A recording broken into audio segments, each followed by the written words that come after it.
Bini mo kamot yan. Uy, mga tol! Kailangan ko ng tulong nyo. Tulungan nyo naman ako. Bakit pre? Anong nangyari sa'yo? Mga tol, baka may pera kayo dyan. Peramin nyo naman ako. Kailangan ko kasi magbayad ng kuryente. Baka maputulan na kami. Naku, Sep. Akala ko naman kung anong nangyari sa'yo. Wala akong pera, Sep. Kailangan ko nga rin ng pera eh. Pampagawa ng motor ko. Matagal na kasi na-stock yun eh. Baka lalo lang lumaki yung sira. Ganun ba, Nico? Kayo, Kevin, Isko. Baka naman may extra kayong pera dyan, oh. Peramin nyo naman ako. Ako, Sep, pare-parehas lang tayo walang pera. Namamroblema nga rin ako eh. Papasok ka na, wala pang gamit yung anak ko. Buti nga kasi, kuryente lang yung pinoproblema mo eh. Ako nga eh, pinapaalis na ako sa inuupa akong bahay. Ilang buwan na kasi ako hindi nakapagbayad eh. Simula na nawalan ako ng trabaho. Ganun ba, pre? Saan pa kaya pwede makahiram ng pera? Kay Enad, pre, try mo. Ay, ayoko, pre. Nakakaya kay Enad. May utang pa nga ako dun eh. Tapos utang na naman ako, hindi pa nga ako nakakabayad. Eh kayo, ba't di nyo subukan lumapit kay Enad? Di ba kailangan nyo rin ng pera? Eh, Sep, may utang pa kami kay Enad eh. Hindi pa kami nakakabayad. Oo nga, Sep. May mga utang pa rin kami kay Enad, kaya naiya kami manghiram ulit. Oo nga, Sep, nakakaya na. Uy, mga pre, ayos, buti kumpleto kayo dyan. Tara sa bahay, magpapainom ako. Oh, bakit pre? Ano meron? Sino may birthday? Ay wala pre, walang may birthday. Eh nagpadala lang kasi yung misis ko eh. Eh ang sabi niya, kaysa daw mag-inom ako sa labas, tiyahin ko na lang daw yung mga tropa ko sa bahay mag-inom. Sige Nad, okay lang ba sa inyo? Hindi ba nakakahiya? Oo nga na, di ba nakakaya sa inyo? Mag-iinom tayo, panigurado, mag-iingay tayo. Ano ba kayo mga pre? Okay lang yan, akong bahala. Tsaka dalawa lang naman kami ng kapatid ko sa bahay eh. Ano pre, tara? Sige Nad, kaso uwi muna ako. Magpapaalam muna ako sa asawa ko. O sige, magpaalam muna kayo sa mga asawa nyo.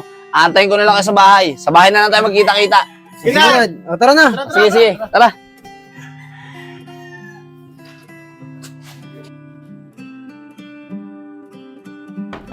Nad! Nad! Siguro to. Oh, mga pre, nandiyan na pala kayo. Tara, pasok. Salamat, pre. Siya pala, pre. Sinama ko na yung kapalit ko. Wala kasi siya kasama sa bahay. Okay lang yan, pre. Tara, pasok. Yan. Ay, Vince! Vince! Vince! Kuya, bakit? Eh, Vince, nandito kasi si Enjong eh. Sinama ng kuya Nico mo. Enjong, okay lang ba? Doon muna kayo ni Vince sa taas. Mag-inom kasi kami ng mga kuya mo eh. Sige po, Kuya Enad! Enjong, tara, dito tayo sa taas. Sige, Vince, tara! Tara!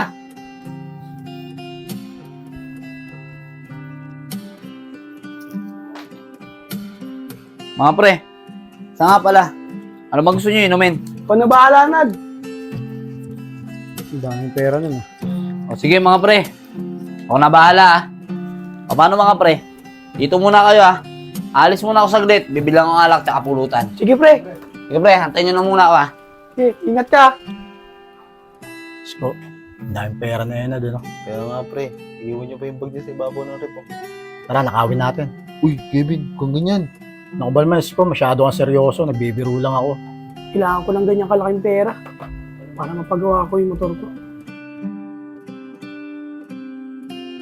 O mga pre, Uy, pre, tulungan na eto kita. na oh. Saglit lang pre ah. Ayos lang yan tol. Mukhang gumagain tayo niyan. Okay lang yan, nagpaalam na ako sa mga asawa niya eh. Saglit lang ah, wala akong yelo.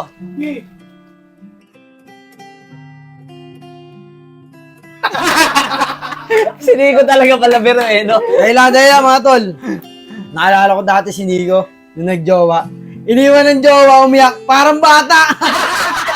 Normal lang yung pare sa tunay na lalaki, normal yung umiiyak. Dahil mga tol, maiba tayo. Si paring Enad, napakaswerte talaga nito. Sitting pretty na lang, abang na lang sa padala ng asawa. Napakaswerte pa talaga sa asawa, tol. Oo nga, sana all. Di naman mga tol, sinuwerte lang talaga ako. Pero kayo rin naman ah, swerte rin kayo sa mga asawa nyo. Babait nga eh. Biruin nyo, pinayagan tayo mag-inom ngayon. Kaya tagayin nyo na mga tol. Tama, inom tayo, inom. Sige na. Tayo.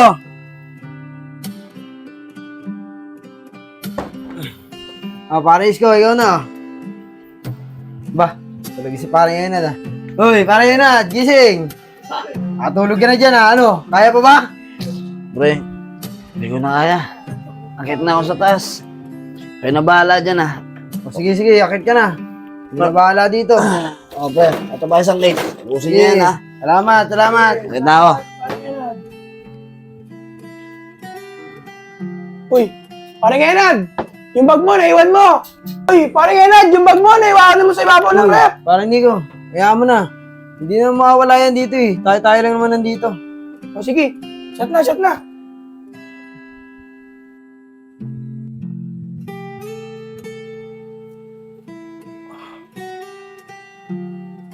Sko.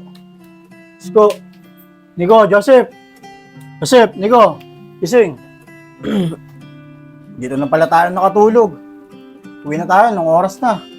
Tara na, tara na. O, Nico, yung kapatid mo, nasaan na? Doon pa sa taas, bukas ko na lang susundin yun. Tara na, tara na. Tapos na yata sila. Matignan nga. Wala sila kuya. Iniwan na yata ako ni kuya eh. Tawagan nga siya. Sumagot ka kuya. Kuya, sumagot ka. Sagutin mo yung tawag ko. Chong, kanina pa ba sila wala dito? Opo kuya Enad eh. Iniwan nga po ako ni kuya eh. Ganun ba? Sige, pipitin ko na muna to. Ay, pera ko pala. Chong, pakita mo yung bag ko dito. Hindi po kuya Enad eh. Saan napunta yun? Nandun pa naman yung padala ng asawa ko. Lahat ng pera ko nandun eh. Ano ba naman yung mga yan? Pati ba naman ako tinalo pa? Pinainom ko lahat eh. Tinakawan pa ako. Nandun pa naman lahat ng pera ko. Sino kaya kumuha ng pera ko?